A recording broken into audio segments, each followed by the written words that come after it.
Alright, real question for you. When you hear Germany, what pops into your head first? Beer? Castles? Precision? Probably not a bunch of warlords on horseback arguing over who gets to be king. But that messy, chaotic struggle is exactly how Germany was born. And here's the wild part. Germany didn't start as a single country. There was no Germany at all.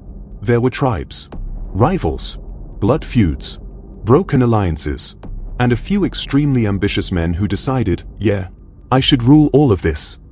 So today, let's rewind way back. Before Berlin, before Prussia, before even the Holy Roman Empire became a name people struggled to explain.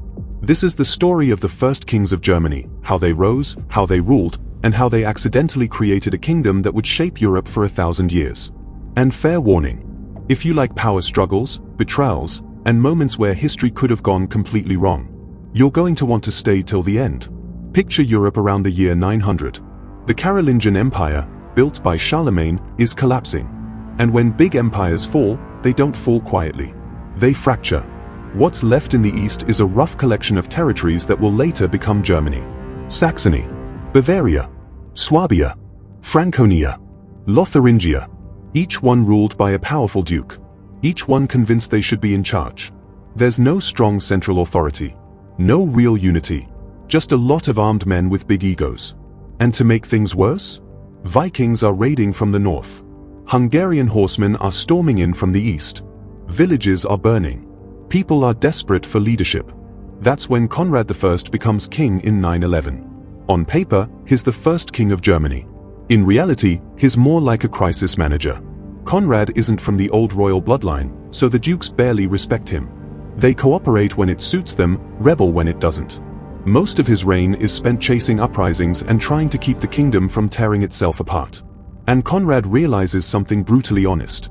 He's not the man who can fix this. So when he's dying, he does something almost unheard of.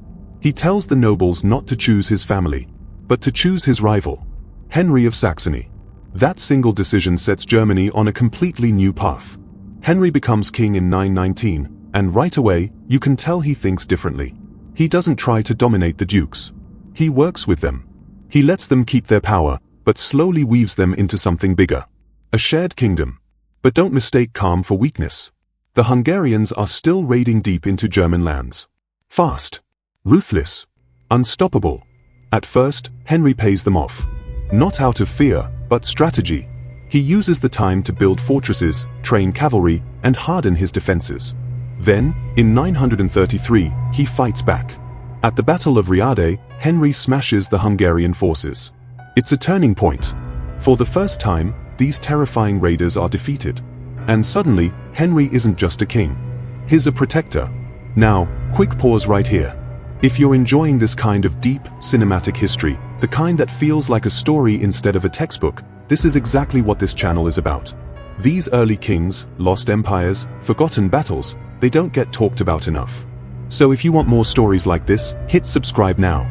Because the next parts of European history get even crazier than this. Alright, back to it. When Henry dies in 936, he leaves behind something rare. Stability. And his son, Otto, is ready to take it further.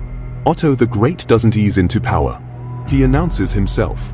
His coronation is grand, deliberate, and symbolic. He wants everyone to know this isn't just another local ruler. This is a king in the tradition of Charlemagne. The dukes don't like that. Rebellions break out almost immediately. Even Otto's own relatives turn against him. Brothers, cousins, allies who think they can do better. Otto responds without hesitation. He defeats them one by one. Strips rebels of power. Installs loyal supporters. And here's where Otto gets clever. Instead of relying only on nobles, he builds his power through the church. Bishops and abbots become key administrators. They don't have heirs, which means their lands return to the crown when they die. It's efficient. And it ties royal authority directly to religion. Then history tests Otto. The Hungarians return. In 955, Otto faces them at the Battle of Lechfeld. This is do or die. If he loses, Germany is open to devastation. Otto wins. Decisively. The Hungarian threat is broken for good. Europe is safer. And Otto becomes a legend. In 962, he's crowned Holy Roman Emperor in Rome. Germany is now the heart of a new empire that claims to inherit the legacy of ancient Rome. After Otto the Great, the crown passes to Otto II. He's ambitious, but less cautious. He pushes into southern Italy and suffers a crushing defeat in 982. When Otto II dies young, his son Otto III takes the throne.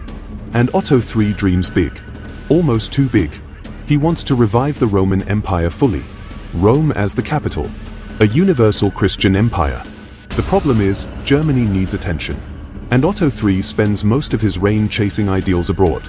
Then, suddenly, he dies in 1002. No heir. No clear successor. The nobles choose Henry II.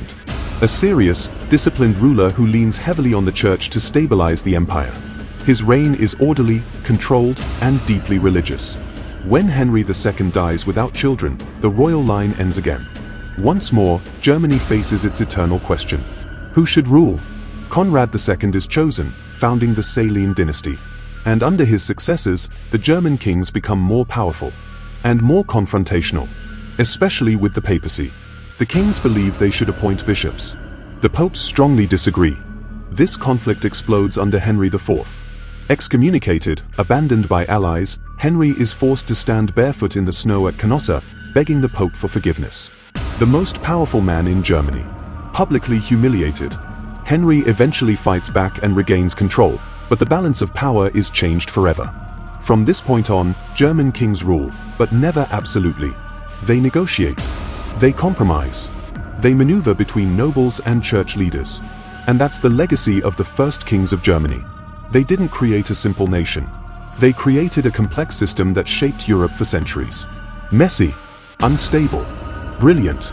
And it all started with a few men who looked at a broken empire and said, "I can rule this." And somehow, they did.